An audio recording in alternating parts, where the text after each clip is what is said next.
And we're live with our 109th episode of Absolute AppSec. I'm Ken Johnson at CK Tricky on Twitter, joined by my co-host, Seth Law, at Seth Law on Twitter. Seth, say hi.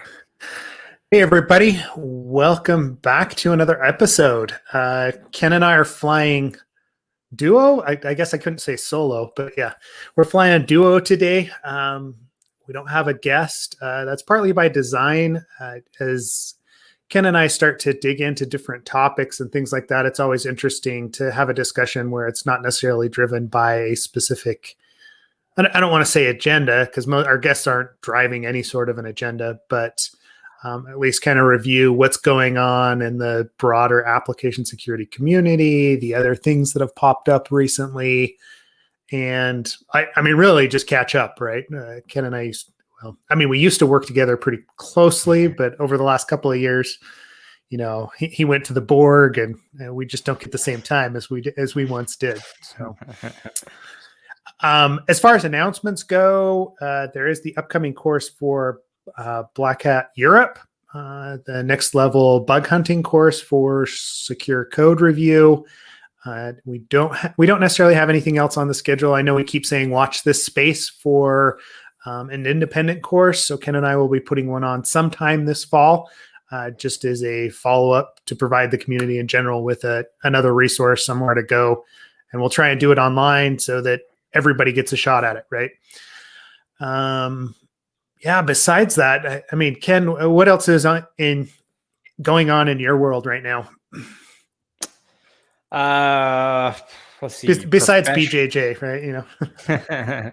No, yeah. Professionally, a lot actually. It's been super busy because we have several projects jumping off. Meaning, when I say jumping off, meaning going GA, and so it's been to be honest, between Satellite and Universe, a couple months before those, it always picks up in workload. So, this time of year, I always expect for it to pick up a bit, and hasn't let me down this year. So we're kicking off some new stuff. You and I were talking about it, and we can talk about it on the show later. But sort of the self-service risk assessment stuff, some threat modeling, just trying to figure out how that's going to scale is the best way to say it. How's it going to scale for all the developers that we now have? So, because as I've told you privately, GitHub's expanded the amount of engineers as well. So it's, it's been a bit of a challenge, but it's been a good challenge. Nothing that I don't look forward to. And also we, we're still trying to find somebody for the red team lead position. So, I've been helping with on that front too. And for the search, and it's just been like busy but fun, good, and I'm in a good mood, and I told you why, and we could talk about it on the show. But and actually, before we jump into that specifically, speaking of the stuff that's going on over at GitHub, right? I don't know how I missed it, but this is going to be a life changer for me, and I know you've been working on it from the the security side of things, the GitHub CLI that went to 1.0. Right. Mm-hmm. I can't tell you the number of times, even within the last 6 months, that I'm like, oh crap, I got to do something with GitHub. I'm like, it bugs me that I have to jump away from my CLI to actually perform I'm creating a new issue or whatever it is. Right. And then this popped up. I was like, how did I miss this? Right. So I'm already starting to integrate it into my workflow and how I work on a daily basis. And part of this is from a project management perspective, the way that we run projects as a consulting org, we do it all through GitHub, right? With GitHub issues, we've got markdown files, we've got cloned repositories that have all the checklists and everything that we use. It's all built around GitHub, and so just having that ability to actually jump in. But I haven't found any vulnerabilities for you yet, right? So I don't need to jump on HackerOne quite yet. But well, my piece to that release was just reviewing the OAuth device authorization flow, which is interesting because if nobody's ever read the spec's actually really good to RFC for giving you just pointers on how to prevent social engineering and stuff like that. So that's what I used, to make sure that we were following some best practices in the because the CLI is using functionality that's new on GitHub too, which is the OAuth device authorization flow. So it's similar to like, hey, you want to watch HBO on your Xbox, like go to activate, type in this code, and that's the same thing. So the only thing you're looking there to do is just make sure that the user meant to kick off that request, right? That you do all the you give it a certain flow to prevent social engineering. And yeah, so it was a fun review. I really had a good time doing that one. Good. Yeah. So yeah, cool. Yeah, it's nice. Yeah. I'm glad you can talk about the reviews that you do, right? Oh yeah. I know, right? Yeah. We because we've got a few, like the one I'm really excited for is the Codespaces project that gets released, in the coming months. So that'll be fun. I think everybody's heard about that publicly. So it's nothing that's like super secret. So it's nice. They have an IDE in GitHub. Yeah. And I mean, honestly, from a developer perspective and the code perspective, that one is going to be huge. And from a training perspective as well, right? Like there's so many possibilities with that, where the IDE is embedded with the code or available directly where the code is, that I don't have to spin up some huge environment. I mean, that's been the other thing we've been using quite a bit is the GitHub Actions stuff as well. Super streamlined. I mean, I know I sound like a bit like a GitHub fanboy today, but that's. Hey, I'm always a fanboy. So yeah. Don't worry.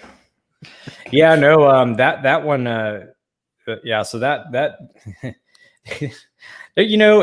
someday we should talk about when all this stuff's over, like what all goes into that. I don't think I can right now, but I would love to talk to like speak to what all goes into these projects with Actions. It's interesting too, because it's there's a lot of known things, right? And that's where it gets a little dicey for people that are doing any kind of like offensive testing against it for like bug bounty purposes or whatever. Is just that, because we keep getting in the same, I can, for instance, with a containerized environment, you're always going to get people looking to priv-esc, but it's like, if you can't priv-esc and then have lateral movement, like what's the point, right?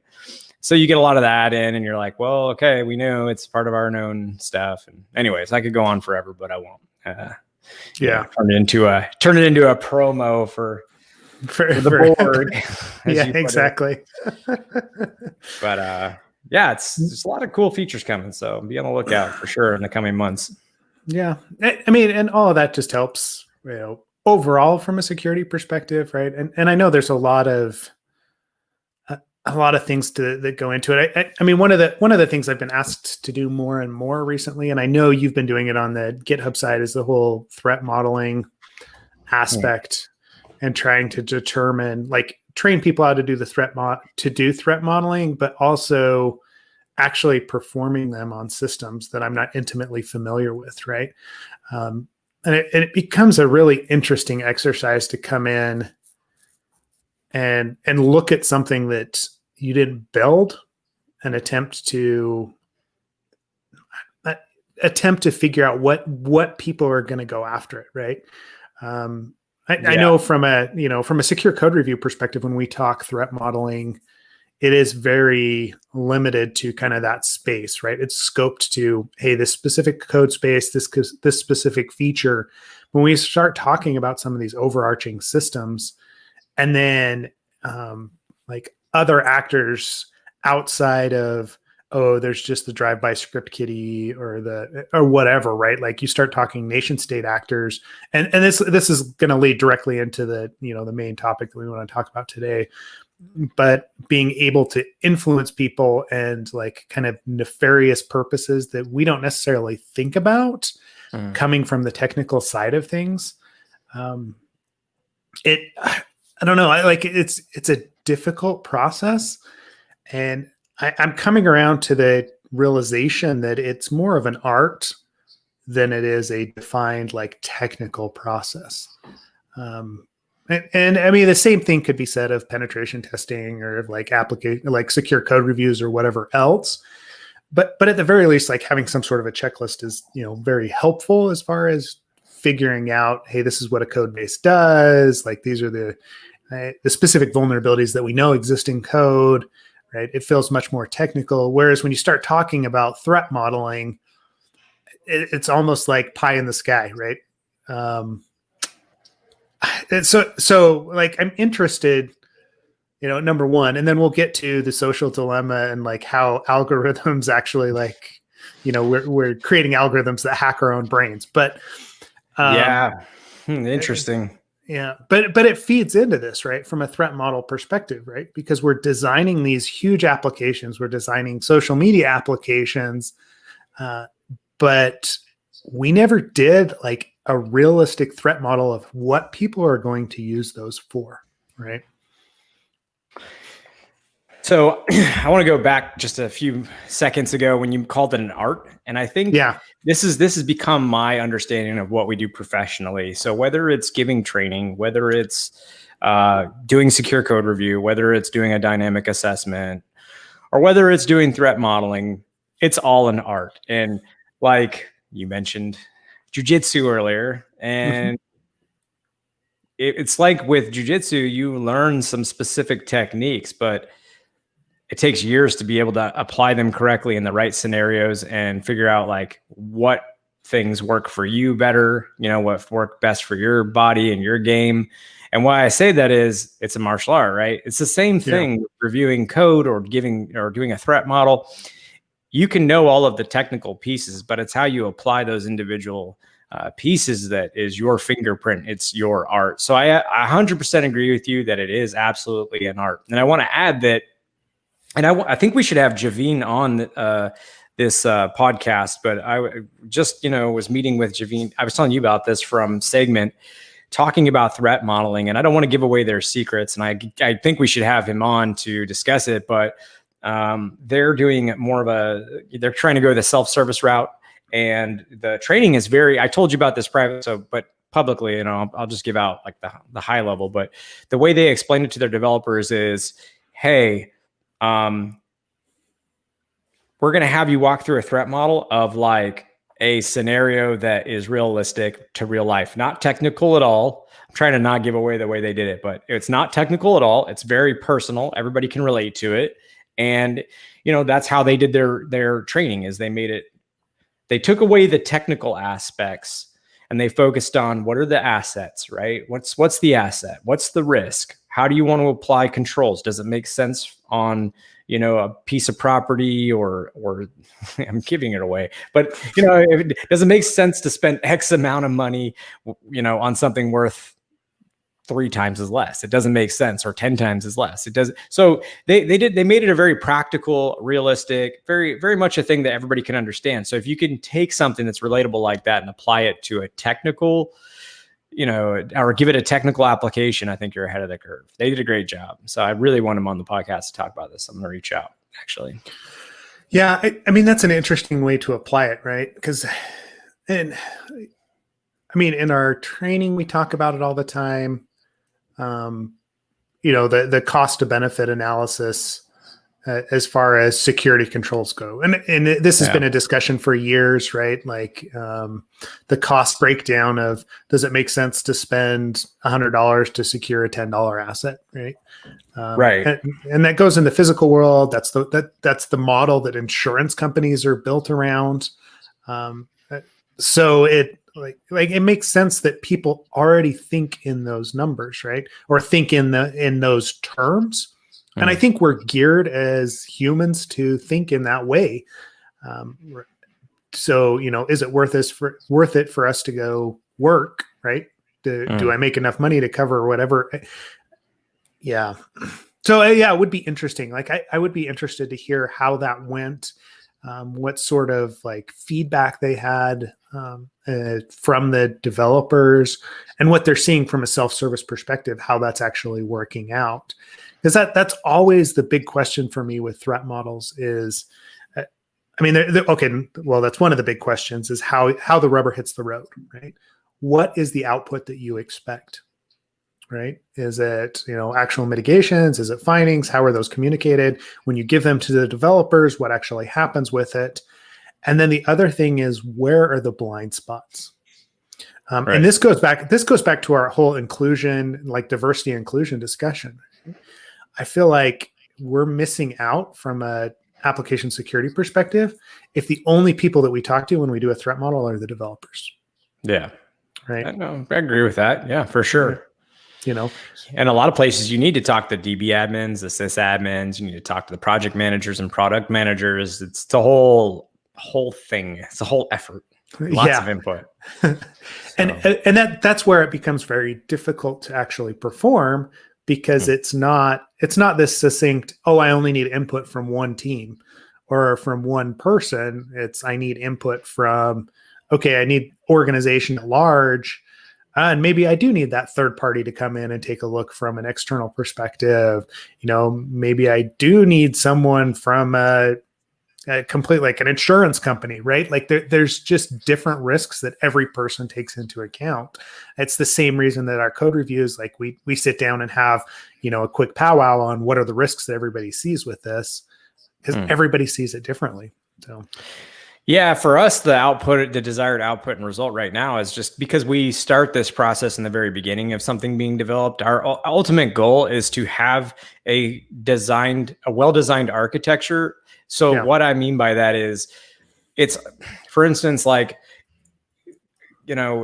code spaces, for instance, in the very beginning. Now it's changed, it's evolved, and we've had to change things around. But like, for instance, it didn't make sense to have it as a subdomain of github.com and then, have potential cookie tossing issues and things like that, right? So just from a basic standpoint, it was like, can we iframe it and put it on a domain that's not trusted? Or sorry, not that's not trusted, but that's not on github.com, right? Does that make sense? So then we started thinking, okay, well, there's got to be a website that you can access, because they want to spin up a server through the IDE, and they need to access it to see if their app that they're troubleshooting and debugging is working. Okay, well, now that's a whole other set of considerations, and that's basically what you get into. You get into like, okay, if I can design this in a way that limits the damage and the likelihood of session theft or abuse or phishing or whatever, then that's how I'm going to go about this and reduce that as much as possible from now. And that way, from now on, when new code is developed and if an issue is introduced, we've minimized the risk and minimized the overall impact, just because we've done our due diligence. We built the moat around the castle. We have the drawbridge. Like we thought this stuff through. So anyways, that's our desired output. Have them a well-architected application. And then if things happen after that, well, that we at least have a sane way of mitigating risk. So, Yep. Anyways.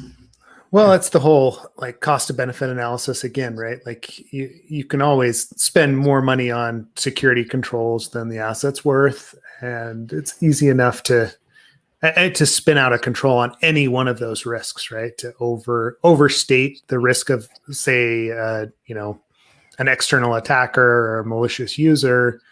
But at some point, you've got to draw the line, right?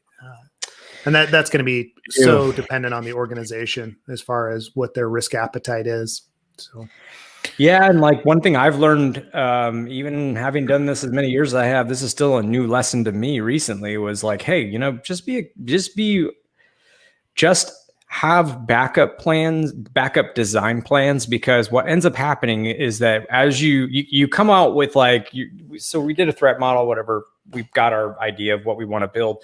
As you go along, there are going to be roadblocks that actually make you change your original decision. The design changes, the architecture is now going to change, and sometimes very significantly. So what I didn't think to do, and now I know this just from having had this experience recently, is have backup plans, like have backup designs for that architecture that you can say like, okay, if this doesn't work, well, here's my second most secure and maybe even my most third secure way of doing this. So that's just a lesson I learned along the way, and might as well pass it out since we're talking AppSec.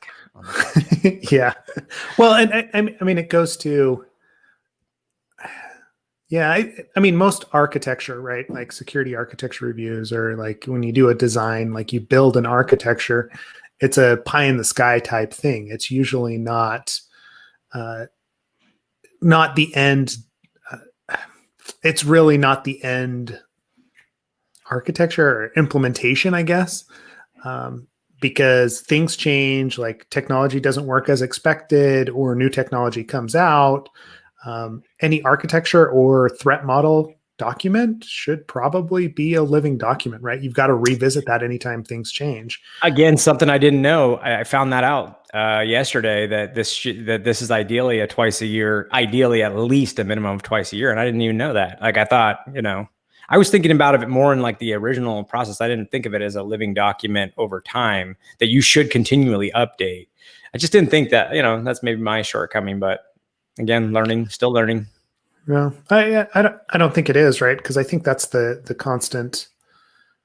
I mean, that's being in the field, right? There's the constant learning that happens, and there's that constant improvement of processes and how we approach things. I mean, it's the whole reason we built the secure code review course. Okay. And like, as I start looking at kind of the threat modeling artifacts that are out there too, I'm extremely disappointed, right?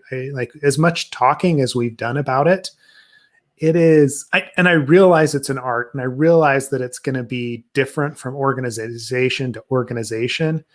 But like some of the tools and the checklist, like the process documentation that's out there is so high level that it's a very kind of difficult thing to recommend to someone, right? Hey, go look at this specific documentation, and it's going to take you through a basic threat model, right?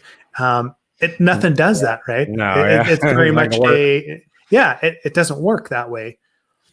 And I don't know if it's just because it is such a hard problem to solve and because everyone approaches it differently.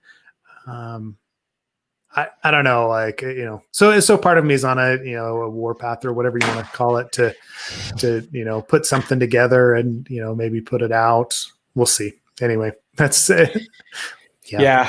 I can honestly say that one thing I learned yesterday from people that actually tried to use threat dragging, because I had tried to use it, but it was a while ago and I don't really remember. And I would say try to use it. I fired it up and I went through it, but I don't really remember. But what I did find out was there were a few shortcomings, but a couple shortcomings. One was a lack of shapes for flow diagrams, and the other one was having to go into each individual item to look at the notes on it versus an aggregate list of notes around the architecture. So going into like actually clicking on and going into something to see the notes versus the site has all of the notes that you've made for each individual node or whatever you would call it in there.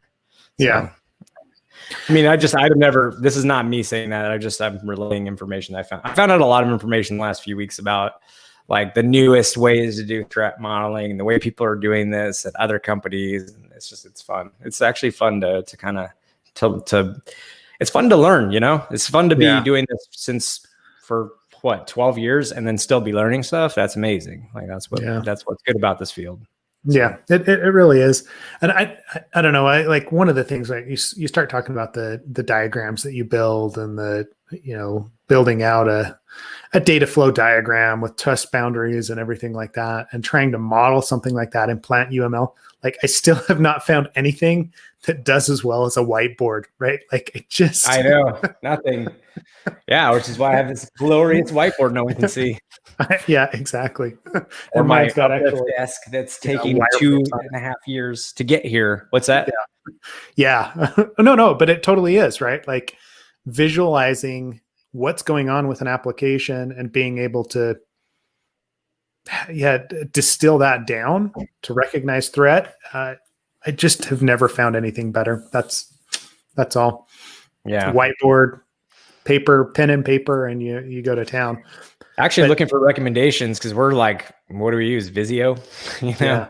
So anybody who's got some like tips on diagramming software that they use, like please drop it in the comments or put it in the chat or put it in Slack somewhere. Email us absoluteappsec@gmail.com if you want to come on the show to talk about it. Like I could use some help, man. So. Yeah. Well, I was talking to Brian Glass because I know he does a lot of threat models too, right? And that was the discussion that we had as well was, he's using Visio or Draw.io or Lucidchart, right? Like everybody's just using those same tools that weren't necessarily designed for threat modeling. They're just basic graphing tools or mind mapping tools, whatever, what have you. And I know Threat Dragon, that was one of the points behind it. They were trying to, hey, you can use plant UML or something like that. But if you've ever tried to use it, it falls down. And so, yeah. I mean, I'd be interested to talk to someone that is diagramming that, is, at least have some sort of a template that they use for it.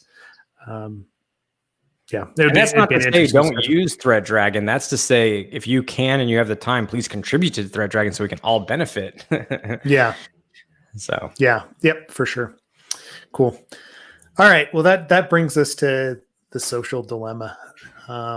So this has been going around a fair bit. It's in the top 10 on Netflix right now, I'm pretty sure, right? I want to be clear. I have not seen it.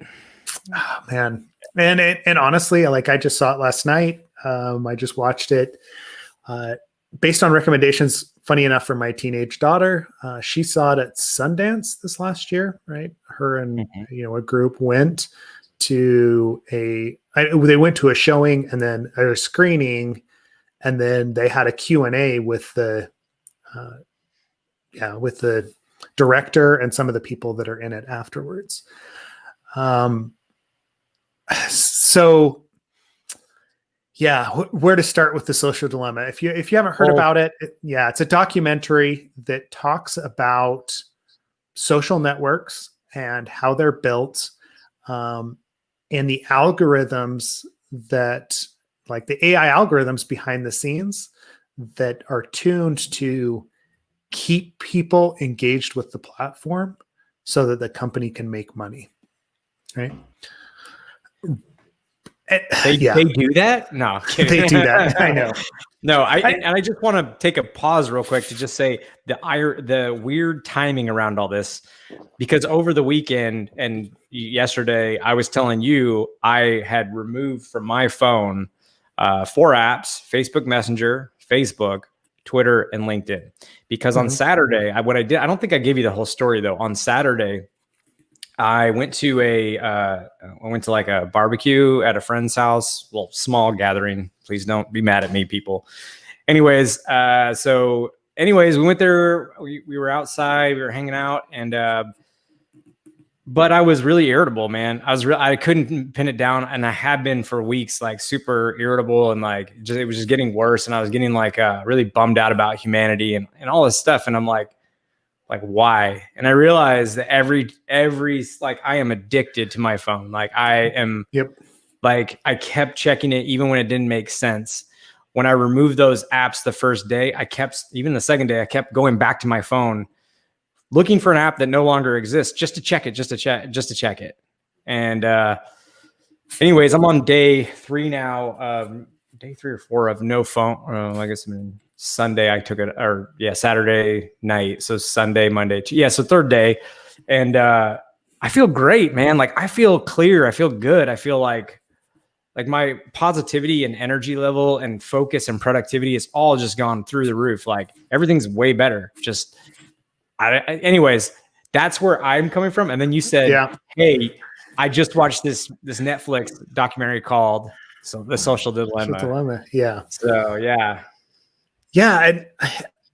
I mean, they reiterate that point that we've talked about quite a bit, that if you don't pay for a service, then you are not you're not the consumer, you're the product, right? So with Facebook or Instagram or any of the social media applications, they are selling your eyeballs to advertisers. And so they're incentivized to keep you engaged with the platform as much as possible. And then they figure out ways to send notifications, to send alerts, to send emails to you, to re-engage you or to keep you engaged with those platforms, right?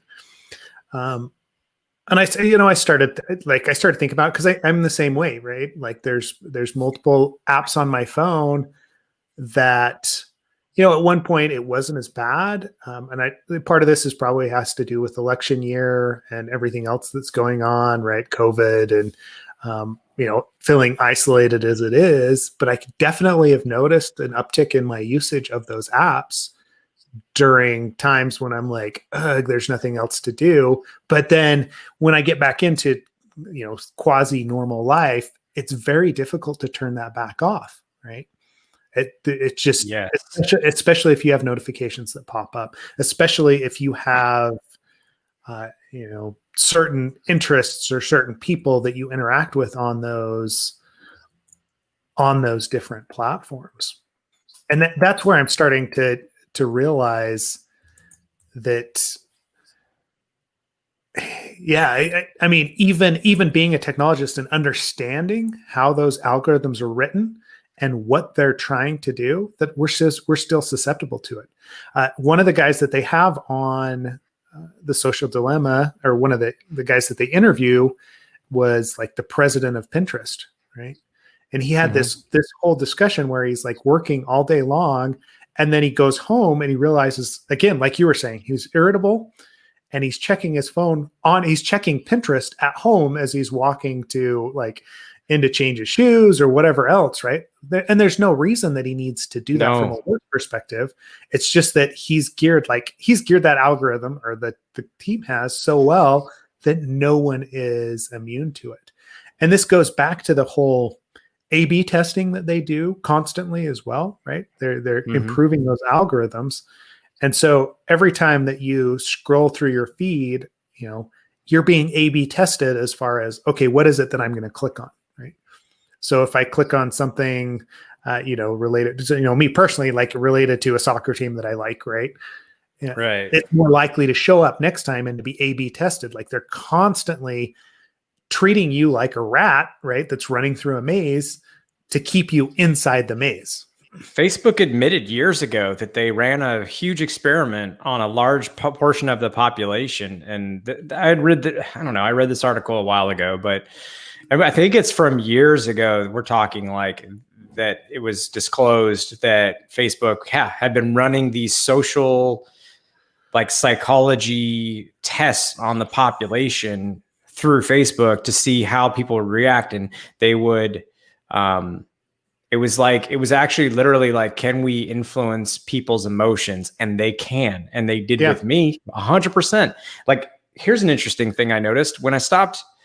So before I took the apps off my phone, I stopped engaging as frequently, right? On like specifically Facebook. I was like, what am I doing? I got work to do. I have a very busy life, just like you, we're always on the go. There's no point to be checking Facebook. That's like dessert, right? Like it doesn't make sense. So what happened is the type of, I noticed that it's specifically the people that would post stuff that I was just like, ugh, like, just like more nonsense, like stuff that gets brought down by fact checking. It's just stuff that's like, it's not helping you. It's not helping the whole situation that we're all going through, whatever.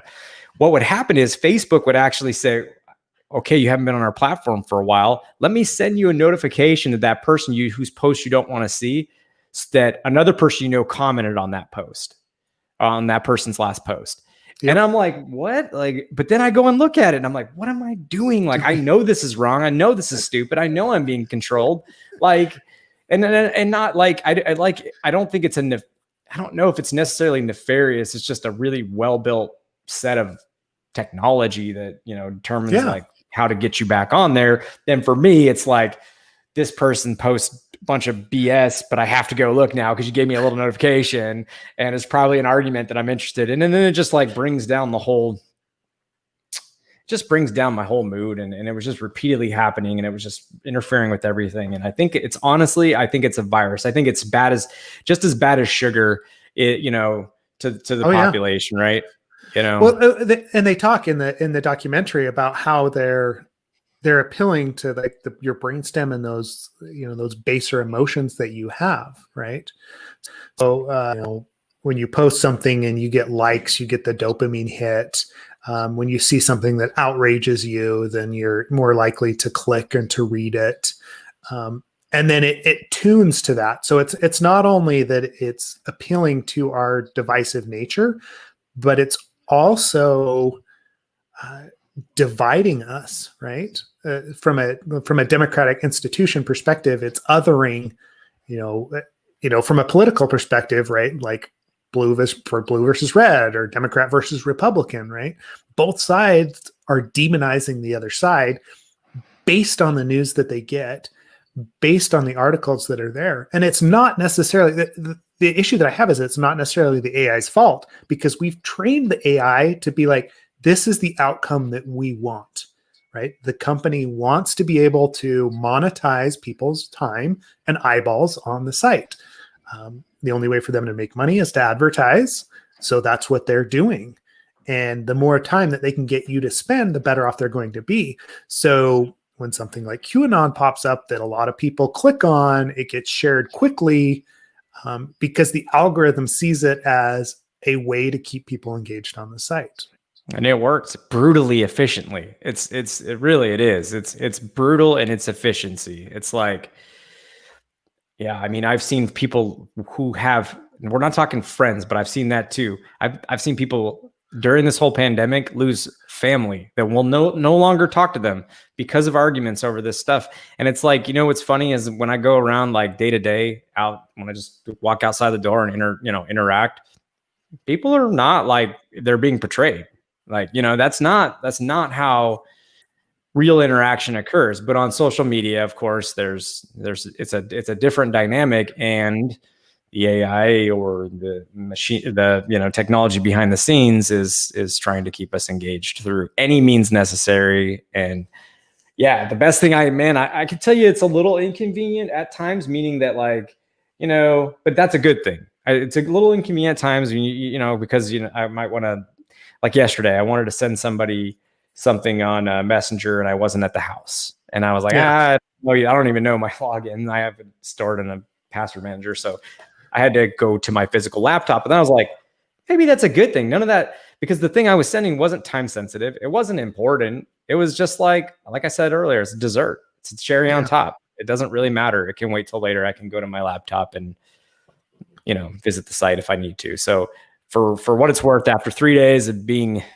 social media free on my phone, man, it's so nice. It feels so much better. Well, so that's been the discussion that we've been having here, like internally, like within our little family, is okay. It does make us feel more isolated. It does make us feel more antagonistic to other people. And honestly, right, like if I look at my Facebook feed, if I look at LinkedIn, right, the feed itself, 95% of the people, 95% of the content that comes through that is really not applicable to anything that I do on a daily basis, right?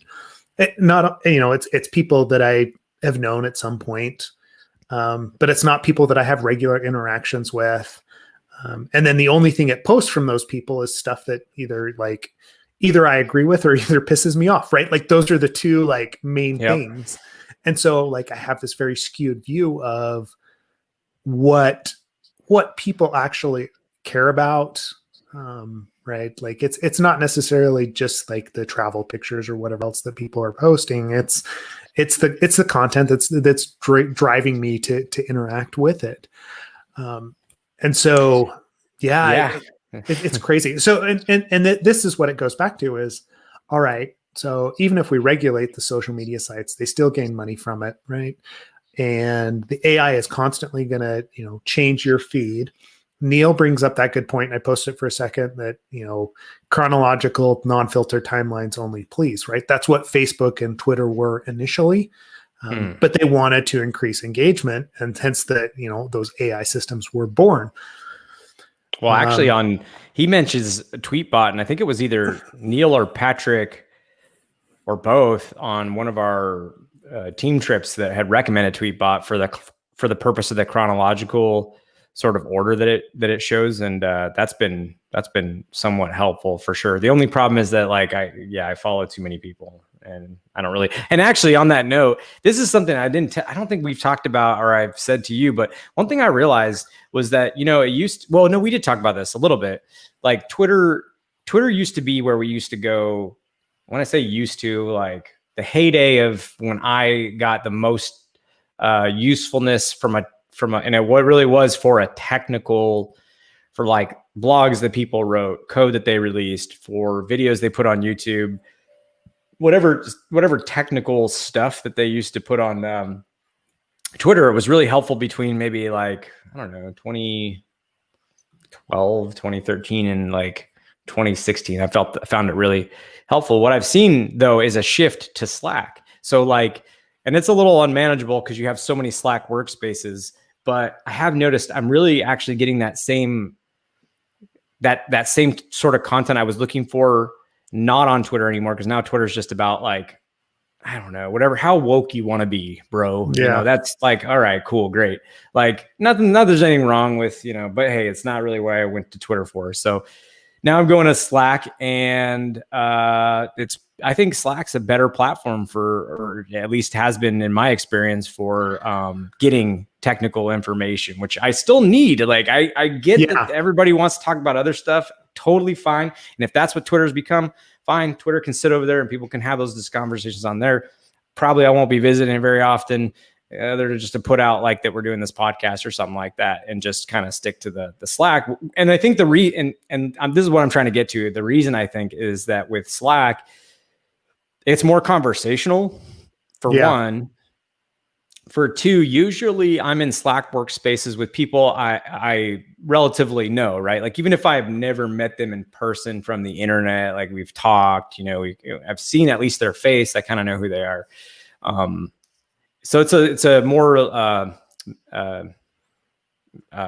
what is a curated list of people to derive information from, and also just again to have a conversation. So yeah, and that's what I was going to ask. Right, is where do we go? Right, because like that's how we got involved in Twitter initially, was because we wanted the research, and that's where, like we've said it multiple times, that information security lives on Twitter. Right. But it's felt so antagonistic lately, and it's that curated feed that we're dealing with. It's the AI feed that has changed the content. I mean, I still get some of that, right? Like, but like we do still see some research that pops through there, and like it gets, you know, promoted and retweeted, but the conversation is missing, right? Right. Or the conversation devolves very quickly.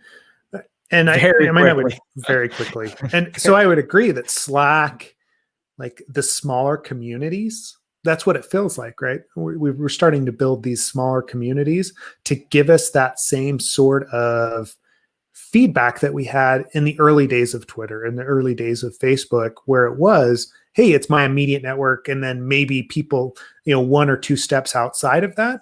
But everybody, at least, you know, I mean, some of those larger Slacks that you and I are in, at least everybody that's in there knows somebody else in real life that's in that Slack channel. Right, exactly. It's a curated, vetted list, right? Yeah.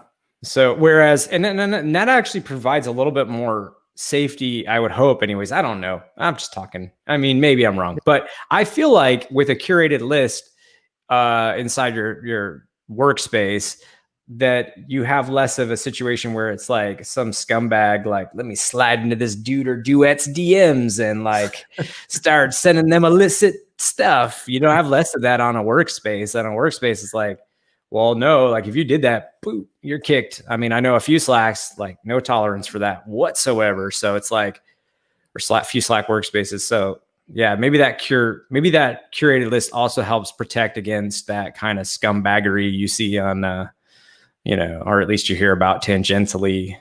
Yeah. You know, usually on Twitter. But yeah. But and then it also comes back to, okay. So, but then I go back again to, all right, so where do we discover the new research, right? I mean, obviously those curated panels are one thing, those curated networks that we have. Follow Jerry Gamblin, man. That's all you need. Yeah, but then I realize that, right? Like I get all the emails. Daniel but then Meisler, Jerry Gamblin, and TLDR Sec. Yep. Yeah.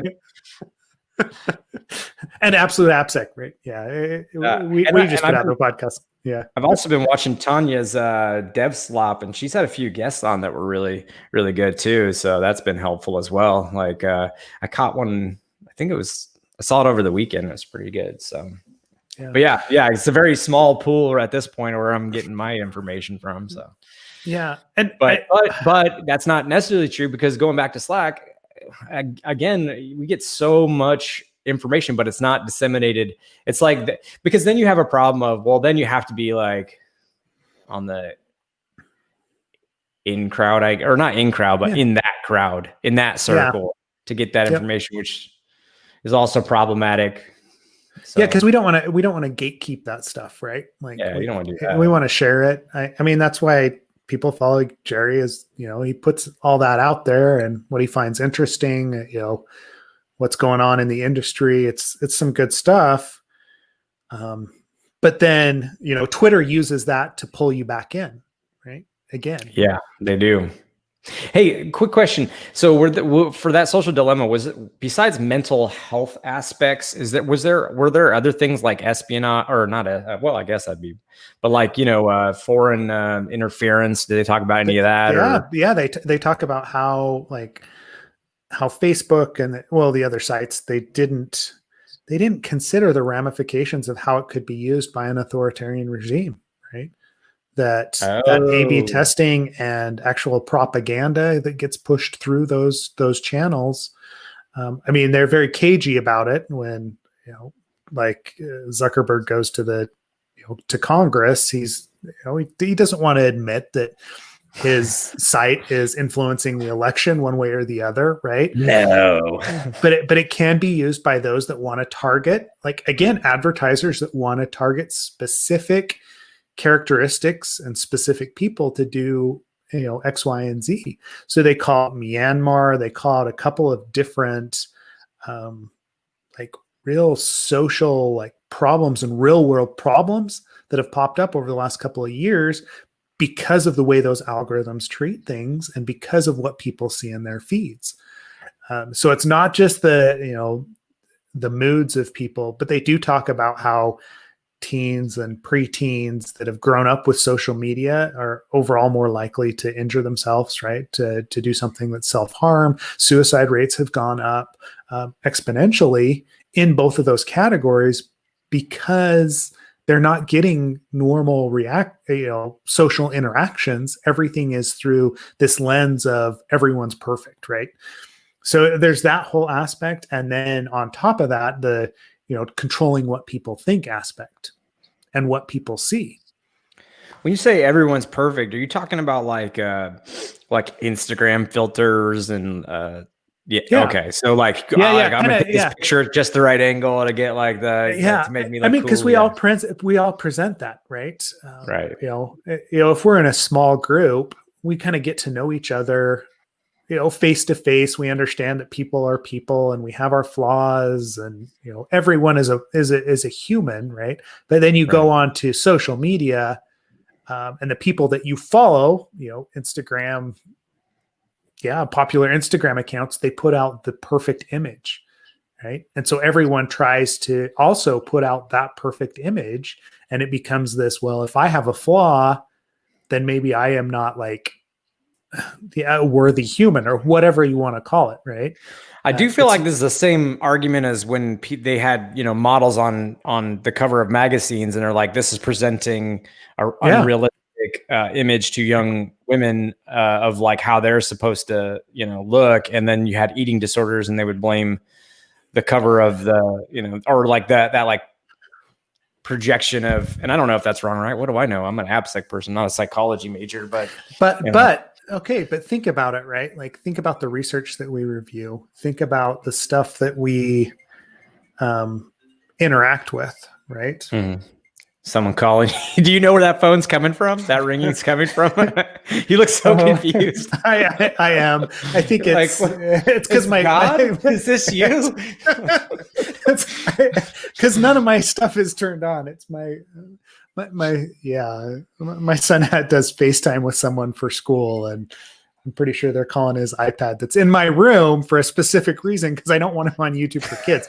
Anyway, so it all goes full circle. Full circle in this podcast.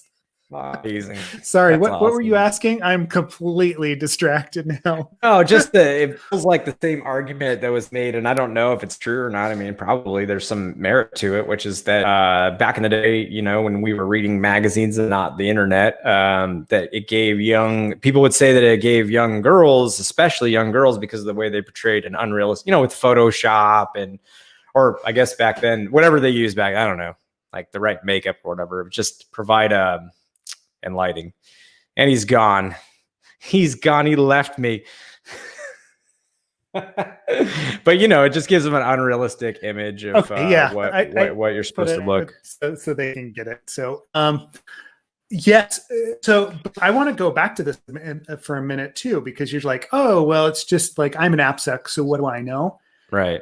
I would dispute that you know exactly how that feels, because like when I go on to Twitter, when I go into like Medium and I start reading some of the research blog posts and I start reading some of the other stuff, right?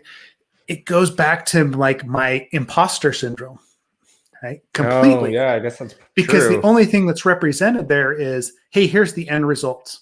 Here's what I found like in this HackerOne program as I was, doing this bug bounty research. And you forget the amount of time, you forget the amount of effort, you forget the education that goes into that to actually discover those vulnerabilities, to actually do that research, because all you get is the 15-minute, it's going to take you 10 minutes to read this Medium post, right? Right. And so it's like, that is the same thing that kids are feeling when they view Instagram, right? Is, man, I'm not worthy of this, right? Like, am I really right in the end? Like the imposter syndrome is what that feeds into.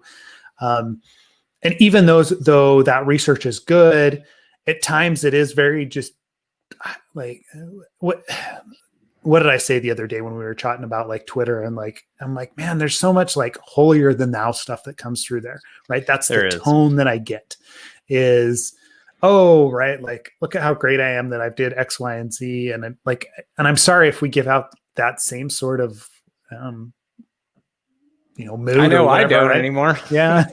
I used to maybe one day when I was releasing open source code and stuff, but not anymore. Yeah. But even then, right? Like I just so that's what I'm saying is that like I feel like we all recognize that feeling of not being adequate.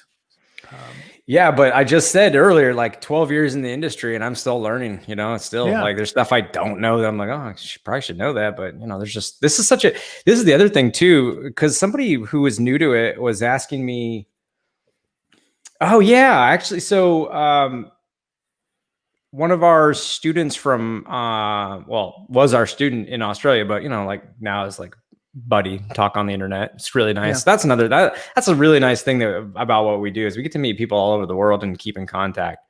Yeah. But anyway, so I was talking to him and he was like, well, listen, I'm moving from, sort of a senior engineer job or like role that I've filled to AppSec, and was kind of like talking about the various things in AppSec and was asking about like what things you can do. And then I was like, well, main things are like same things I talked about earlier, training, threat modeling, and source code review and all that. And then I was like, oh, wait. And then there's, hold on, let me see if I can pull up the conversation because it was a pretty lengthy conversation. But it was basically like, I started listing out everything that you could do in AppSec. And I was like, oh my God, there's like a lot of things that you can do in AppSec. It's pretty insane. So never feel bad because there's no way you can. Okay, let's see here. Going down. Let's see if I can find it. Honestly, okay, well, might take me a little while to find it, but yeah, it was just an interesting conversation. The point being that this is a very wide field, and you can do a lot of things in it, and don't get down on yourself if you don't know everything for sure, because nobody does. And I wish I could find the list, but it was like everything from, hey, you can have design and architecture and risk discussions and help with that. You can build, like Neil does, you can build security centric functionality in the applications. There's a lot of things that you can do inside of AppSec. So it's hard to, and also the other hard thing about any job in technology is that everything changes all the time. Like the way we do our work, the systems we're even working on, the way Burp looks now versus and I've used Burp because Burp's the tool that has probably changed the least, right? Yeah. Like in the last however long it's been. I mean, I was using it back in 2008, so I know it's been around for a long time. And that's not a put down on the tool. I love it. I use it every day. But what I am saying is that, even that tool that hasn't changed as much as some of the other things out there has a lot of new functionality that if you hadn't used it in a year or two, you'd have to reacquaint yourself, especially between the major version upgrades, just to learn how to scan with it, let alone and to use the extensions. And so it's an ever evolving, you have to be on top of things. Every, new language is going to come out. You're going to have to learn that new language because developers are going to be developing in it, and you have to learn how to secure it. And you get a base understanding, but it's just like, yeah, everything's always evolving, and that's a very wide field. So don't expect to know everything all the time. Yeah. And I mean, honestly, anybody that tells you they know everything is lying as well, right? I know we go and give training on stuff, and we've been around for a while. So if you want to talk about OWASP Top 10, you want to talk about secure code review, right? But part of the reason that you and I actually started the podcast is because we don't know everything, right? Right. We bring on people like Neil to talk about CSP because guess what, right? We've got a base level understanding of what it does, and he's a domain expert. Yeah. And there's domain experts for basically everything that you look at within the field that will help you improve your own craft and your own art, right? Right. So yeah, there's no reason to get really down on yourself. But again, we have the perspective of having been in the industry and realizing that, right? So it's really easy to pop in, and this goes back to the InfoSec rockstar style, mentality that there's these, bug bounty guys that are, killing it. They're really good at bug bounty guys and girls, bug bounty researchers that are killing it. And they have specific bug classes that they're really good at finding, right? And sometimes that's what it boils down to, is they're they're intimately familiar with, the OAuth flow, or they're intimately familiar with SSRF and all the little nuances that could be applied there, or XSS. I mean, I know XSS is still huge and still paid out quite a bit. But it's almost like you can find a domain that you're really interested in and go for it. So there's cross-site scripting, you can become an expert in just cross-site scripting. That's like, who is it from Germany? Marco or Mario? Mario, maybe? Mario he's on the Mario XSS. I'm just gonna put that in. I think it's Mario XSS. Mario Hydrate? Is it? Yeah, exactly. That is a true. Cure 53. That's what I was trying to remember. The Cure 53 is the name of the company. That is a true. They have like a 50-something page or whatever it is on just XSS. So that's a true domain expert on just cross-site scripting. So it's pretty. Hey, we've been going for a while, so I have to get off soon. Just let me know. Oh, sorry, man. No. I have to go to meetings and stuff. So okay. No, I mean, it's been an interesting conversation, right? And I mean, if you haven't and you use Facebook and other social media apps, which pretty much everybody does nowadays, go watch The Social Dilemma, right? I'm going to recommend that to anyone. Just from a strict understanding perspective of what's going on behind the scenes, so you can be aware of it. It will help it'll just help whether or not it's something that you really want to interact with because of the stuff that's pushed back to you.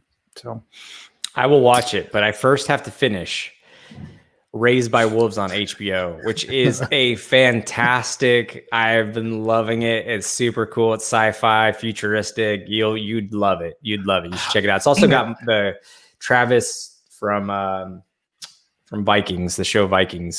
So Really? like, it's so good, man. It's so good. I loved it. But dang it. anyways, No, I haven't. I'm going to have to watch that. Sweet. Yeah. it's good. It's good. It's worth a watch. So cool. Good deal. Well, this is why we have the podcast, is to share, so we catch up movie and TV recommendations, to talk about threat modeling, talk about social issues. But if you want to jump in a Slack channel, please join us on Absolute AppSec, right? You're listening to the podcast. There's a lot of good research that does come through those channels. And we'll try and be better about posting all that stuff into the Slack channel as well. And not just on Twitter, on social media. So curate more in the Slack space is probably a good idea. Yep. And then if you have recommendations for threat modeling or anything else, please tweet at us, or jump in the Slack channel and chat with us about it, because we'd love to have more discussions on that front. Otherwise, great discussion today, Ken. Thanks for jumping on. And same to you. I think we're going to be off next week, so we'll be back in a couple of weeks. And we'll talk to everybody then. Otherwise, we'll see you all online. Thank you. Bye.